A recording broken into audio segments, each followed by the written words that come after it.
This is a reading from the book entitled Purgatory, explained by the Lives and Legends of the Saints by Father F. X. Shope, S.J. Chapter 20. Diversity of the Pains. King Sancho and Queen Guda, Saint Lidwina and the soul transpierced, Blessed Margaret Mary, and the bed of fire. According to the saints, there is a great diversity in the corporal pains of purgatory. Although fire is the principal instrument of torture, there is also the torment of cold, the torture of the members, and the torture applied to the different senses of the human body. This diversity of suffering seems to correspond to the nature of the sins, each one of which demands its own punishment, according to these words, quia perque peccat quis per hoc et torquetur. By that things a man sinneth, by that same also is he tormented. Footnote 1. Wisdom, chapter 11, verse 17. It is just that it should be so with regard to the chastisement, since the same diversity exists in the distribution of the reward. In heaven, each one receives according to his works, and as Venerable Bede says, each one receives his crown, his robe of glory. For the martyr, this robe is of a rich purple color, whilst that of the confessor has the brilliancy of a dazzling whiteness. The historian John Vasquez, in his chronicle of the year 940, relates how Sancho, king of Leon, appeared to Queen Guda, and by the piety of this princess was delivered from purgatory. Sancho, who had led a truly Christian life, was poisoned by one of his subjects. After his death, Queen Guda passed her time in praying and causing prayers to be offered for the repose of his soul. Not content with having a great number of masses offered for his release, in order that she might weep and pray near the dear remains, she took the veil in the convent of Castile, where the body of her husband had been deposited. One Saturday, whilst praying at the feet of the Blessed Virgin, and recommending to her the soul of her departed husband, Sancho appeared to her, but in what a condition! Great God! He was clad in garments of mourning, and wore a double row of red-hot chains around his waist. Having thanked his pious widow for her suffrages, he conjured her to continue her work of charity. "Ah, if you knew, Guda, what I suffer," said he to her, "you would do still more. By the bowels of divine mercy, I conjure you, help me, dear Guda, help me, for I am devoured by these flames." The queen redoubled her prayers and good works. She distributed alms among the poor, caused masses to be celebrated in all parts of the country, and gave to the convent a magnificent ornament for the use of the altar. At the end of 40 days the king appeared again. He had been relieved of the burning cincture, and of all his other sufferings. In place of his robes of mourning, he wore a mantle of dazzling whiteness, like the sacred ornament which Guda had given to the convent. "Behold, my dear Guda," said he, "thanks to your prayers, delivered from all my sufferings. May you be blessed forever. Persevere in your holy exercises. Often meditate upon the severity of the pains of the other life, and upon the joys of paradise, whither I go to await you." With these words he disappeared, leaving the pious Guda overflowing with consolation. One day a woman, quite disconsolate, went to tell Saint Lidwina that she had lost her brother. "My brother has just died," she said, "and I come to recommend his poor soul to your charity. Offer to God for him some prayers, and a part of the sufferings occasioned by your malady." The holy patient promised her to do so, and some time after, in one of her frequent ecstasies, she was conducted by her angel guardian into the subterranean dungeons, where she saw with extreme compassion the torments of the poor souls plunged in flames. One of them in particular attracted her attention. She saw her transpierced by iron pins. Her angel told her that it was the deceased brother of that woman who had asked her prayers. "If you wish," he added, "to ask any grace in this favor, it will not be refused to you." "I ask then," she replied, "that he may be delivered from those horrible irons that transpierce him." Immediately she saw them drawn from the poor sufferer, who was then taken from his special prison and placed in the one occupied by those souls that had not incurred any particular torment.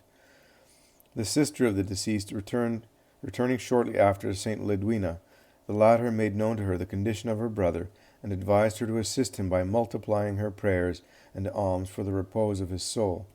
She herself offered to God her supplications and sufferings until finally he was delivered. Vie de Sainte Lidwine. We read in the life of Blessed Margaret Mary that a soul was tortured in a bed of torments on account of her indolence during life. At the same time, she was subjected to a particular torture in her heart, on account of certain wicked sentiments, and in her tongue in punishment of her uncharitable words. Moreover, she had to endure a frightful pain of an entirely different nature, caused neither by fire nor iron, but by the sight of a condemned soul. Let us see how the Blessed Margaret describes it in her writings. I saw in a dream, she says, one of our sisters who had died some time previous. She told me that she suffered much in purgatory, but that God had inflicted upon her a suffering which surpassed all other pains, by showing her one of her near relatives precipitated into hell.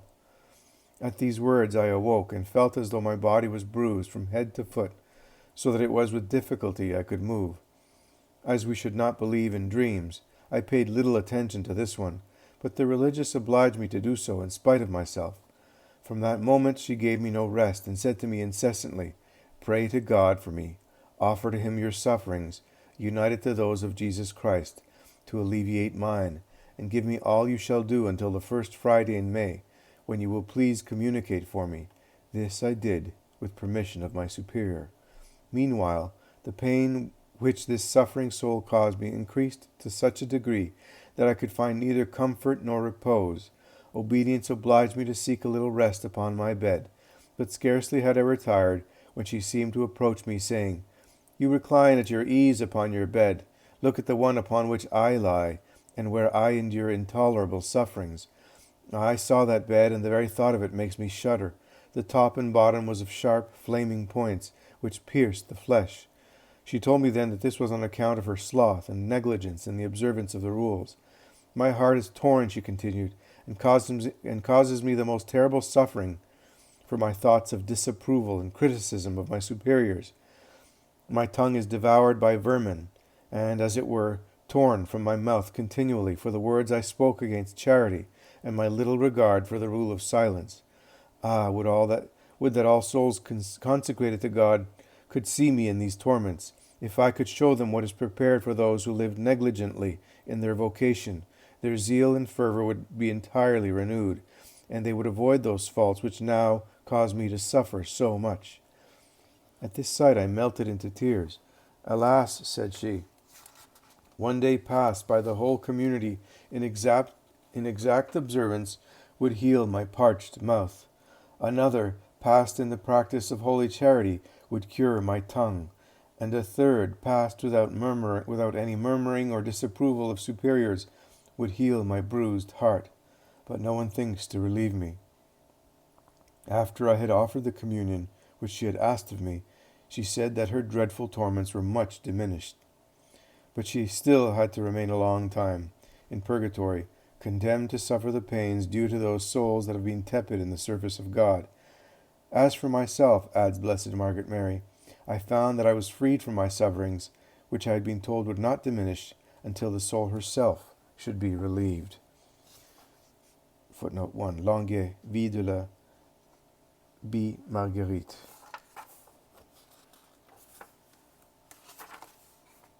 Chapter 21.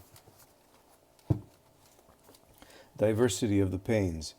Blasio, raised from the dead by St. Bernardine. Venerable Francis of Pampeluna and the Pen of Fire. St. Corporius and King Malachi. The celebrated Blasio Massey, who was raised from the dead by St. Bernardine of Siena, saw that there was great diversity in the pains of purgatory.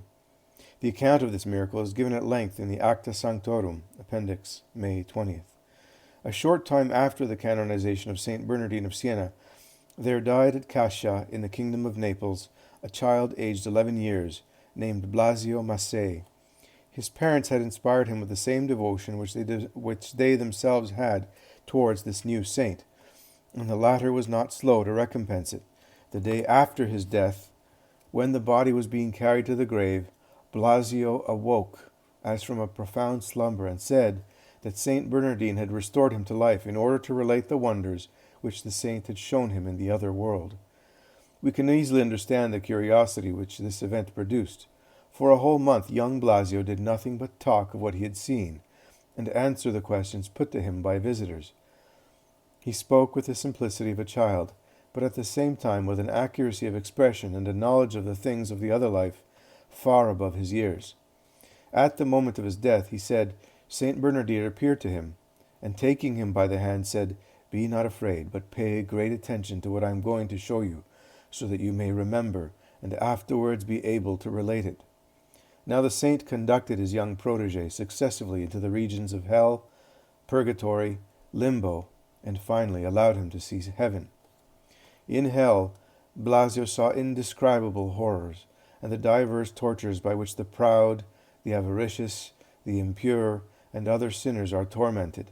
Amongst them he recognized several whom he had seen during life, and he even witnessed the arrival of two who had just died, Bucciarelli and Frascia. The latter was damned for having kept ill-gotten goods in his possession. The son of Frascia, struck by this revelation as by a thunderbolt, and knowing well the truth of the statement, hastened to make complete restitution. And not content with this act of justice, that he might not expose himself to share one day the sad lot of his father, he distributed the rest of his fortune to the poor, and embraced the monastic life. From thence conducted into purgatory, Blasio there saw the most dreadful torments, varied according to the sins of which they were the punishment. He recognized a great number of souls, and several begged him to acquaint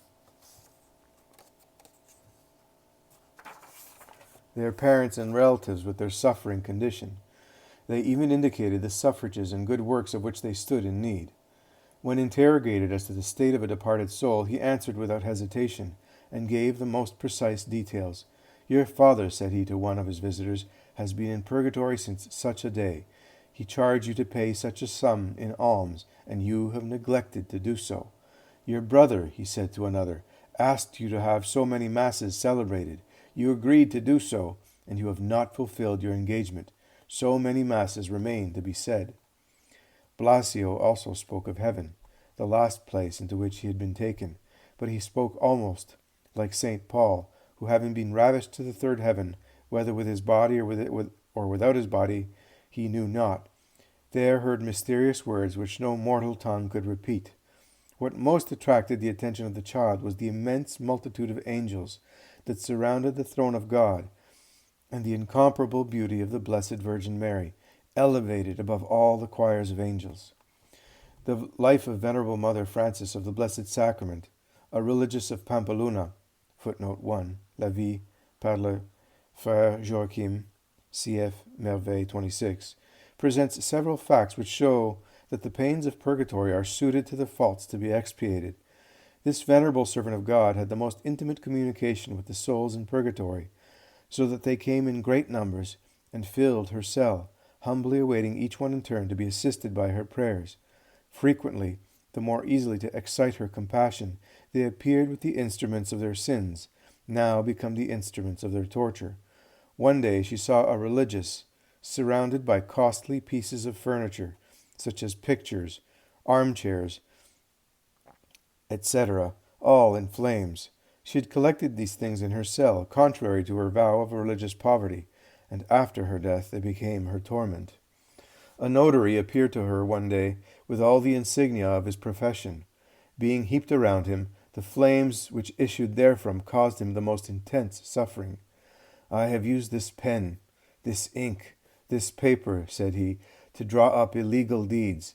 I also had a passion for gambling, and these cards which I am forced to hold continually in my hands now constitute my punishment.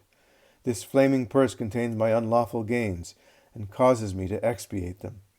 From all this we should draw great and salutary instruction. Creatures are given to man as a means to serve God. They must be the instruments of virtue and good works. If he abuse them, and make them instruments of sin, it is just they should be turned against him, and become the instruments of his chastisement. The life of St. Corpurius, an Irish bishop, which we find in the Bollandists on March 6th, furnishes us with another example of the same kind. One day, whilst this holy prelate was in prayer after the office, he saw appear before him a horrible spectre with livid countenance, a collar of fire about his neck, and upon his shoulders a miserable mantle all in tatters. "Who are you?" asked the saint, not in the least disturbed. "I am a soul from the other life." "What has brought you to this sad condition in which I see you?" "My faults have drawn this chastisement upon me. Notwithstanding the misery to which I now see myself reduced, I am Malachi, formerly king of your Ireland. In that high position I could have done much good, and it was my duty to do so. I neglected this, and therefore I am punished." "Did you not do penance for your faults?" "I did not do sufficient penance, and this is due to the culpable weakness of my confessor, whom I bent to my caprices by offering him a gold ring. It is on this account that I now wear a collar of fire about my neck. I should like to know," continued the bishop, "why are you covered with these rags?" "It is another chastisement. I did not clothe the naked. I did not assist the poor with the charity, respect, and liberality which became my dignity of king and my title of Christian. This is why you see me clothed like the poor and covered with a garment of confusion." The biography adds that St. Corporius, with his chapter, united in prayer, and at the end of 6 months, obtained a mitigation of the suffering, and somewhat later, the entire deliverance of King Malachi.